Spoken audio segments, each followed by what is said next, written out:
waliokuwa wanatukosoa kwa nia njema, sisi tunawashukuru kwa sababu wameweza kusaidia, tumeweza kujirekebisha kwenye mambo mengi. Mambo ambayo hatuyataki ni ya uongo, kubuni, kusingizia. Hayo mtu yoyote atakuwa hawezi kufurahi nayo.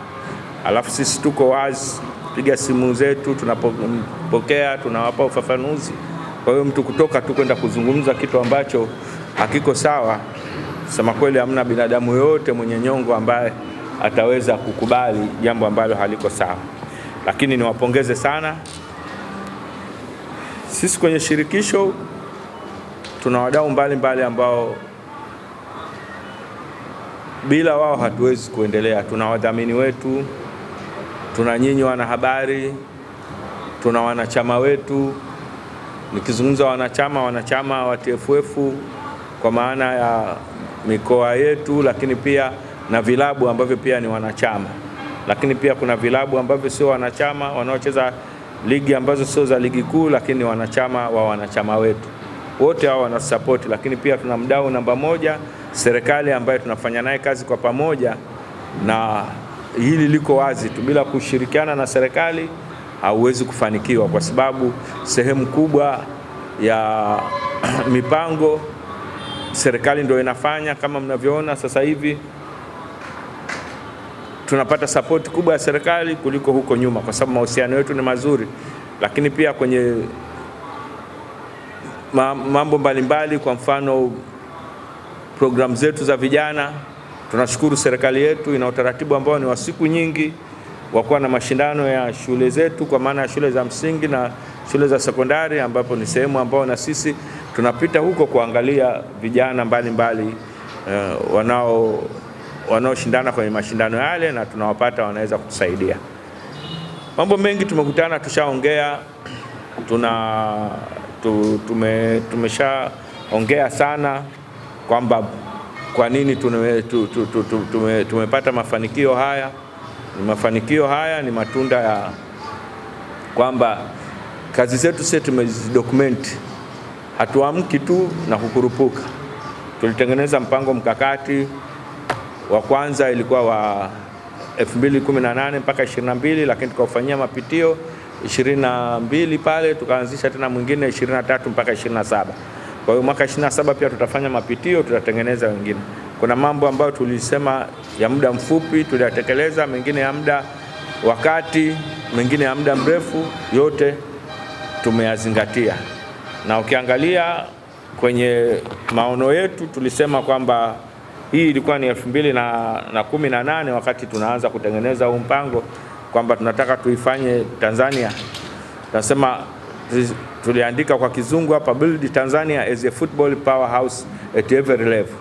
Wakati huo tunazungumza ilikuwa Tanzania sio lolote si chochote, lakini sasa hivi nadhani tunaona tulianza kwenye level ya zoni yetu ya Sekafa Afrika, na sasa hivi kwa sababu tumekuwa tuna qualify mashindano ya Afrika mara kwa mara, sasa hivi tumeanza tena ku qualify kombe la dunia.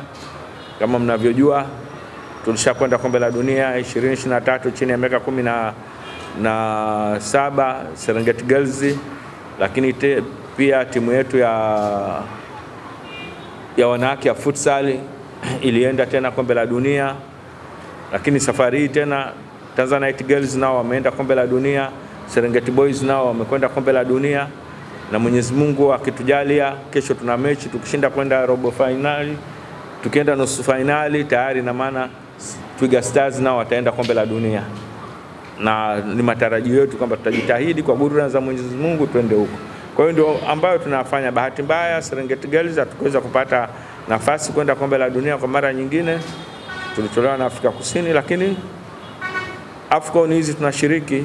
Kama mnavyojua, baadhi ya nchi ambazo hazikosekani kwenye AFCON ni Tanzania, lakini pia tumeshinda vikombe mbalimbali kwa upande wa Sekafa, lakini pia kwenye kualikwa tunaalikwa Kosafa, tumeshinda vikombe.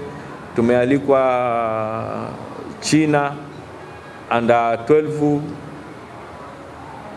tulikwenda mwaka jana, mwaka juzi. Mwaka huu Serengeti Boys walikwenda kule, wamekwenda fanya vizuri. Wale vijana wa kike wa under 12 mwaka huu wameenda kwa kategori ya under 14 Portugal kule, wamekwenda wamefanya vizuri. Kwa hiyo mabadiliko makubwa, na kwa mabadiliko hayo tunapata mialiko mbalimbali. Kwa zamani ilikuwa Tanzania tukitaka kuomba mwaliko wa kucheza na timu nyingine hawawezi kuturuhusu kucheza kwa sababu ilikuwa hatuna maana kucheza nao. Lakini pia kama mnavyojua, sisi ni mojawapo ya zile nchi ambazo zinapata nafasi 4 za vilabu, kwa maana ya nafasi 2 kwenye Champions League na nafasi 2 kwenye Confederation. Ziko timu 12 tumeingia, na sasa hivi imekuwa ni mazoea, na nadhani tutaendelea kuongeza pointi, hatutaweza kuondoka huko ambapo ni vitu tofauti. Lakini pia ligi yetu imekuwa ni mojawapo ya ligi bora. Leo nimesoma kuna watu wametoa kwamba kwenye 5 bora hatumo, lakini nimeangalia sasa hivi kila mtu tu anaamua anatengeneza. Sasa huyu aliyotengeneza nadhani mara ya kwanza hiyo leo toa, au ndio wao wanaotoa siku zote, wale wanaotoa vigezo vya ligi aki hawa waliotoa sio. Kuna mtu mwingine naye katengeneza katoa na media zimechukua sawa, lakini wale ambao walitupeleka huko kwenye namba 4, 5 wao wenyewe hawajatoa. Sasa hatujui vigezo vyake ni vipi, labda rangi za jezi sawa. Kwa hiyo kila mmoja inategemea anaangalia vigezo vyake. Lakini pia unapokuwa kwenye sehemu unashindana na wenzako lazima ukubali. Naweza hata tutakuwa wa 10 wa wapi, kama wenzetu wataendelea kuwa bora zaidi, na ni vizuri tujitahidi. Kwa hiyo yote haya sisi tumeyafanya, tunashirikiana na nyinyi, na sehemu kubwa ya nyinyi mmekuwa ni sehemu yetu. Kwa hiyo leo nimesema tuongee hapa, na sehemu kubwa mtaniuliza maswali tu, kwa sababu mengine nikiarudia ni hayo kila siku. Mniulize maswali nitoe ufafanuzi. Lakini sisi tulikuwa na mchakato wa kanuni ambao mwaka huu ulikuwa shirikishi kushinda mwaka yote. Vilabu vimetoa maoni yao, wadau mbalimbali, serikali, wafadhili wetu, wadhamini, wote wametoa maoni yao, lakini yote inakwenda michakato hatua baada ya hatua. Lakini hatua ya mwisho inakuja kwenye kamati ya utendaji. Kamati ya utendaji ndio chombo cha mwisho ambacho kinapitisha kanuni. Leo nimesikia chombo cha habari kimoja wanasema kanuni zinaenda BMT kusajiliwa. Kanuni haziendi kusajiliwa BMT. Katiba ikishasajiliwa BMT imetaja utaratibu wote wa kuongoza utengenezaji wa kanuni. Kanuni zikishapita kwenye michakato, kamati ya utendaji ndo kikao cha mwisho kimepitisha. Na jana tulikaa ndani ya chumba hiki tukapitisha zile kanuni, lakini sio kupitisha tu, na kamati ya utendaji nayo jana ilikuwa ndio nafasi yake nayo kutoa maoni yake kwenye zile kanuni. Kwa hiyo michakato yote na hizo rasimu mlizoona ni rasimu ambazo zilikuwa zimepita kwa wadau na michango ya wadau mbalimbali, na mabadiliko yalifanyika pia kwenye kamati ya utendaji. Kuna maoni ya wadau yalikuja ambayo yamepita michakato yote. Tumekuja pia mengine kamati ya utendaji imejadiliana, imeyaondoa, kwa sababu sisi kama kamati ya utendaji ndio ambao tumekasimiwa kusimamia na mkutano mkuu wa TFF mpira siku hadi siku, na kamati ya utendaji imetoa madaraka hayo kwa rais, anaisimamia secretariat kwa utendaji wa siku kwa siku. Kamati ya utendaji inakaa kila baada ya miezi miwili, lakini jana ilikuwa ni kikao cha dharura kwa ajili ya kanuni tu. Na ni moja ambayo ni vizuri nikaitolea ufafanuzi, ni mapendekezo yalikuja kutengeneza kanuni ya kuwadhibiti wanahabari, wachambuzi, sijui nini, yote pamoja. Kamati ya utendaji imeona kwamba yale mapendekezo ya zile kanuni sisi sio sehemu yetu. kuna TCRA na kuna bodi mbalimbali za udhibiti wa mambo ya habari, lakini pia kuna na vyombo vya sheria. Na bahati nzuri cases zilizotokea ambazo kuna waandishi wale abuse, TCRA na vyombo mbalimbali vilitoa ushirikiano na vikatekeleza kama ambavyo inatakiwa. Kwa hiyo sisi tumeiondoa ile, tumeona kwamba imeletwa ndio na wadau, hatujui sijui nani ameleta, sijui ni vilabu, sijui ni nani wameleta. Tumeona kwamba hapana, ingawa mnawavuruga, saa nyingine mnazungumza mambo ya usajili ya uongo, mnawachonganisha, na ndio maana labda waliileta hiyo. Sisi tumeona kwamba kwa sababu vyombo vya sheria na vyombo mbalimbali vinavyosimamia vimeweka taratibu zao na hawajawahi kutuangusha. Lakini pia kama kuna mambo ya rushwa, wengine watakwenda kwenye masuala ya taasisi ya rushwa, sio sisi. Watu wanatuuliza kwa nini yanatoka tuhuma za rushwa sijui nini. Sisi tunajua kwamba tuna limiti yetu na watu wa rushwa wako wanajua, lakini kuna mambo mengine pia yanahusu masuala ya udhibiti wa madawa ya kuongeza nguvu pamoja na madawa ya kulevya kwa wachezaji wetu. Pia vimekuja vipengele hivyo.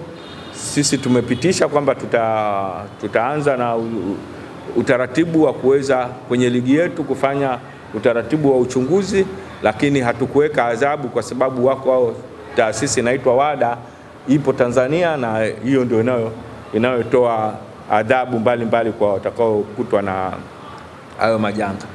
Kuna masuala yalikuwa yanaongelewa yanayohusu kusajili wachezaji 40. Hii sio kanuni hii, wala hatujabadilisha, ilikuwepo toka nyuma huko. Tatizo hamsomi kanuni. Hamsomi kanuni. Hii ilikuja wakati ule wa COVID pamoja na kuongeza idadi ya substitution ambazo zinafanyika. Tumetoa msisitizo tu kwa sababu mwaka huu ligi itabana kidogo. Kwa hiyo tumesema bana, mnaposajili nyinyi basi msajili 40 wazuri sawa sawa, msije mkasajili wazuri 12 mkabaki na wengine kuongeza idadi, kwa sababu tuwe na wigo mpana. Mtu asije akasema mchezaji anachoka kama una wachezaji 40 na wachezaji wanaocheza ni 11 na kwenye benchi kutakuwa na wengine 9 wako pale, alafu unasema kwamba wachezaji wanachoka. Na pia sio 40 kwa sababu tunaruhusu pia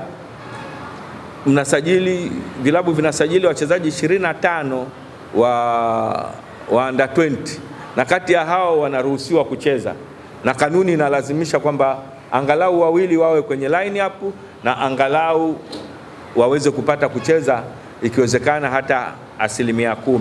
Kwa hiyo kwenye kanuni hapo tumeisisitiza zaidi, ingawa tumeweka msisitizo kwamba lazima wacheze, na kuna adhabu zimewekwa kama itaonekana kwamba baada ya msimu tukifanya takwimu au baada ya mechi kufanya takwimu wachezaji hao hawachezi, kwa sababu tumeweka maksudi kwa ajili ya kuwapa nafasi wachezaji wetu ambao tunaona kwamba ni wachezaji watakaokuja kusaidia kwenye timu ya taifa. Lakini kuna jambo jingine ambalo pia sio jipya, isipokuwa nikiri tu kwamba utekelezaji wa ufuatiliaji wa hiyo sheria ulikuwa haufuatwi. Kanuni inaeleza, na hiyo kanuni iko siku nyingi na tumeirisi hiyo kanuni. Nakumbuka tuliitengeneza wakati wa uongozi wa Mzee Tenga kuhusu wachezaji wa kigeni wanaokuja Tanzania kucheza ligi yetu.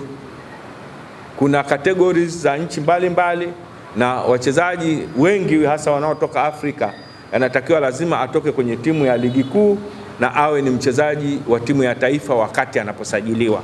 Hiyo kanuni iko siku nyingi.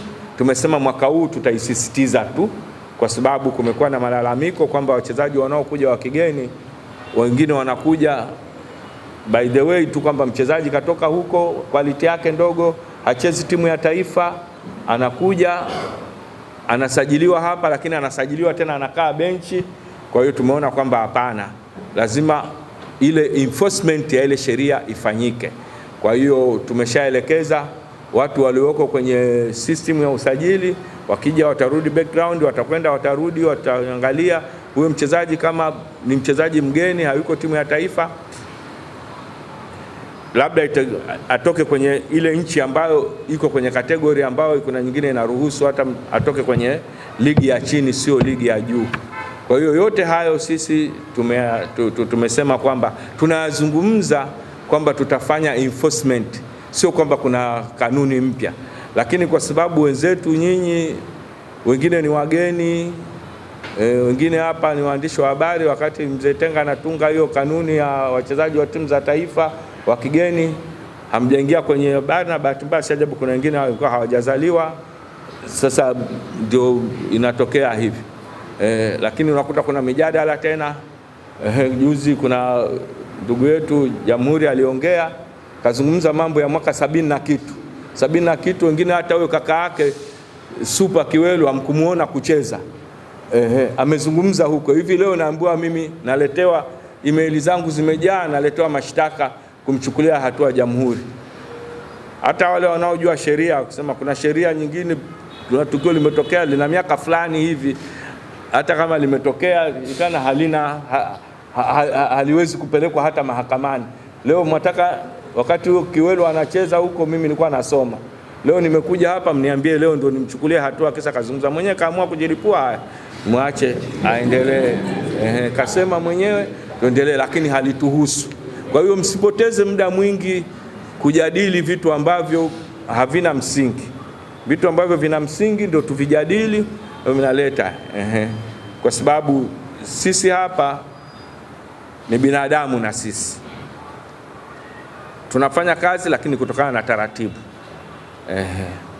Bahati mbaya sana tunakuwa na mihemuko. Tunakuwa na mihemuko, au tunataka, au ni watu wengine wanatu influence tufanye hivyo. Hatuwezi kuzuia, lakini ni vizuri tukaangalia ili tuweze kubalance kidogo. Kwa hiyo kanuni jana tumezipitisha. Mambo mengine ni kanuni ile iliyokuwa inahusu sijui watu wameenda jumba la dhahabu nini. Ile kanuni tumelaumiwa kwamba imerudiwa sijui nini. Imerudiwa ni msimu mmoja.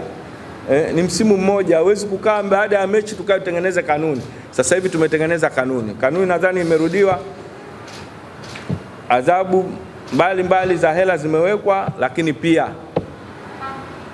tumekubaliana kwamba tunanunua vifaa.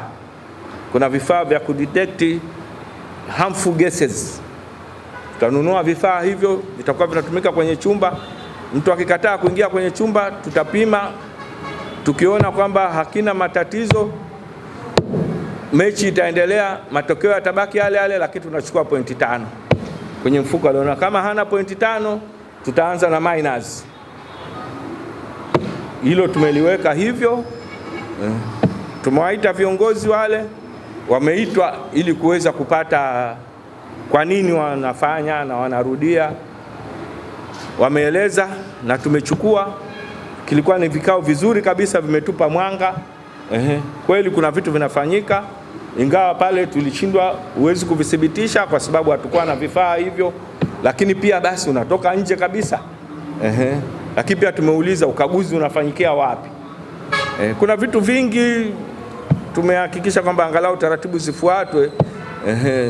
Na tulijaribu kuangalia kama walikwenda kweli, mwamuzi angekwenda kaenda kuwakagua huko kwenye jumba la dhahabu, tungeruka naye mwamuzi.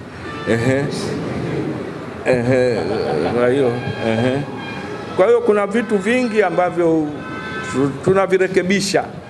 Na jamani, kanuni duniani, sheria zimetengenezwa kwa ajili ya matukio. Linapotokea tukio ndio linatupeleka kutengeneza. Na ndio maana kila msimu tunapitia kanuni, tunarekebisha. Ingawa mwaka huu kanuni zimerekebishwa kwa kiasi kikubwa sana. Swala la kwamba timu kwenda kucheza mazoezi siku moja kabla ya mechi, hamna kwa mgeni wala kwa mwenyeji. Hata huko duniani hamna hiyo taratibu. Ni kufill pitch, tunaondoka. Sawa jamani? Kwa hiyo tutakwenda marekebisho pia. Mikoa ambayo ina viwanja vinachezea ligi tumeshavipa ithibati kwamba tutachezea. lakini lazima kuwe na viwanja vya mazoezi. Tutakapogundua kwamba hata huo sehemu ya kwenda hamna sehemu ya kuchezea viwanja vya mazoezi, basi tutaambia ukatafute kiwanja kingine. Ndio maana hata sisi mnakuta msisitizo tumepewa chani, tumepewa Afcon, lazima muwe na viwanja vya mazoezi.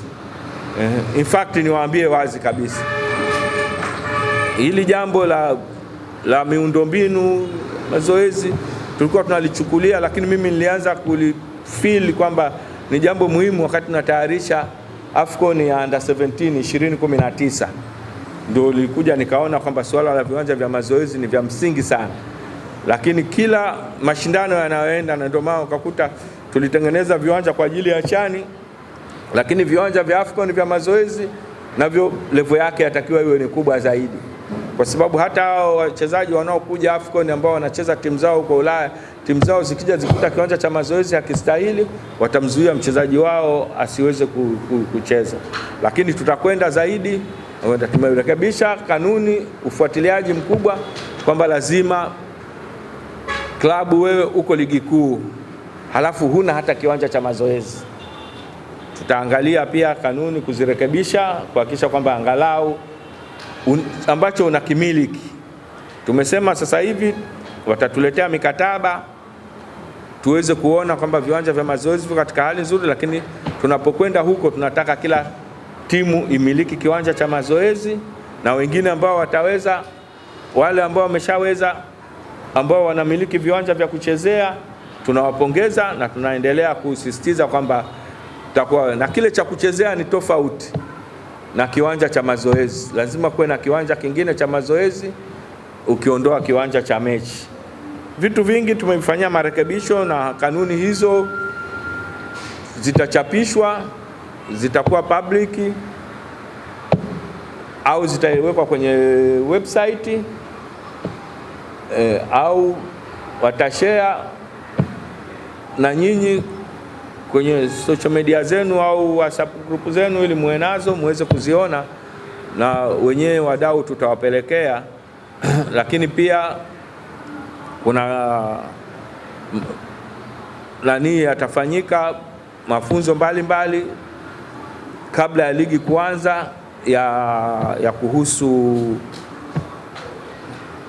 mambo mbalimbali yanayohusu uamuzi, sheria zilizobadilika, lakini pia na mambo yanayohusu tiba. Yote tunataka wale wahusika waweze kupata forum hizo na watu watakao kuwepo. Tabadilisha tena kanuni, tumeongeza kanuni kuhusu mfumo ambao nipende kusema tuna zaidi ya 75% mpaka leo kwamba tutakuwa na mfumo wa video support msimu wetu wa ligi unapoanza. Tayari tushakuwa na mazungumzo na kampuni ambayo tulielekezwa na FIFA na CAF ya nchini Portugal. Siku yote kuanzia leo watawasili hapa. Watakapowasili tutasaini MOU, lakini watakuja na vifaa vyao, tutafanya mafunzo. Bahati nzuri baadhi ya waamuzi wetu wamefuata mafunzo, lakini ukiangalia ni grupu dogo lile. Kuna wengine tena watafanyiwa mafunzo ili kuweza tunapoanza ligi tuweze kuanza na video support. Video support ni mfumo ambao uko chini kidogo ya VAR kigharama. Vifaa vyake sio gharama kubwa sana, ni affordable. Tunaweza sisi kwa level ya ligi yetu tuliofikia tunaweza, lakini pia video support inatoa nafasi kwa wahusika, timu zilizoko uwanjani kuomba kufanya review. Ukiondoa VAR, aidha ni referee au watu walioko VAR room, lakini VS video support, football video support inampa room, wanasema kocha, kuomba kwamba tukio fulani lirudiwe. Wachezaji ndani mle wakiona wanamshtua kocha wao, kutakuwa na ishara. Tutafanya na mafunzo pia makocha jinsi ya kufanya, watapeana ishara watamuomba force official anamwambia referee, ni lazima referee asikilize, aende akaangalie. Kila mechi watapewa sloti 4. Akiomba sloti ya kwanza, referee akikubali, bado atabaki na sloti 4. Lakini referee akikataa, akaenda pale akireview tukio lile, akiona sio kweli, sloti imepotea, atabaki na 3. Sijui mnanielewa? Hazijawekwa nyingi sana, zingekuwa nyingi sana tena itakuwa vurugu, kila saa watu wataomba tu. Kwa hiyo hizo zimewekwa at least minimum. Lakini ya kwetu tumekwenda mbele zaidi, tumeweka wanaita visual offside line. Tumeiweka na ile system inapiga na mstari, kwenye review pale itaonekana kwamba hii ilikuwa offside, sio offside, tunakwenda. Kwa hiyo angalau kwa hayo machache, mengine nitakapouliza kama kuna ambalo, lakini naona haya ilikuwa ni muhimu ya kuongea. Mengine tutaendelea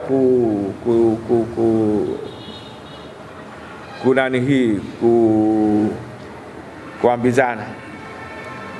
Na pia kama mnavyojua, timu yetu ya Twiga iko kule Wafcon.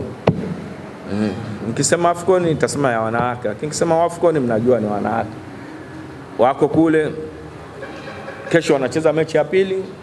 Mwenyezi Mungu akusaidia, tukishinda tutakuwa tumekwenda robo finali, tukiwa tuna mechi moja nyingine mkononi ya Ivory Coast. Kwa hiyo tunaombea hapo. Lakini pia kama mnavyojua, mwezi wa 9 timu yetu ya under 20 girls, Tanzanite girls, watakuwa wako Poland. Tuko kwenye mazungumzo na serikali, watakwenda nje ya nchi kwa kambi kabla ya kwenda Poland ili waweze kufanya hivyo. Lakini pia kama mnavyojua, timu yetu ya futsal nayo imequalify kwenda Afcon. Ilikuwa kwenye mechi za majaribio ya kirafiki na wenzetu wa Zambia. Wamerudi hapa, wako kambini kama mliwaona hapo, wanakwenda kwenye mazoezi. Kuna tournament nyingine imetayarishwa Mozambique, itakuwa Mozambique, Angola na Zambia na Tanzania tutacheza hapo kabla ya kwenda Afcon ya futsal Morocco. Kama mnavyojua tuliqualify, mechi ya mwisho tuliwatoa Ivory Coast. Lakini pia timu yetu ya Serengeti Boys ilikuwa China, imefanya vizuri, mechi zake zote imeshinda kule. Tukafunga Nigeria 3-2, tukaja tukawafunga China 2, tukaja tukawafunga Australia 5-3. Lakini mabinti zetu wale wa under 14 walikuwa Portugal, ambazo walishinda mechi zote 4, walifunga goli 19 na wakafungwa goli 1. Wamefanya vizuri. Hivi tunavyozungumza, kuna workshop kubwa tu ya FIFA inafanyika kule Zanzibar, inazihusisha nchi 10 za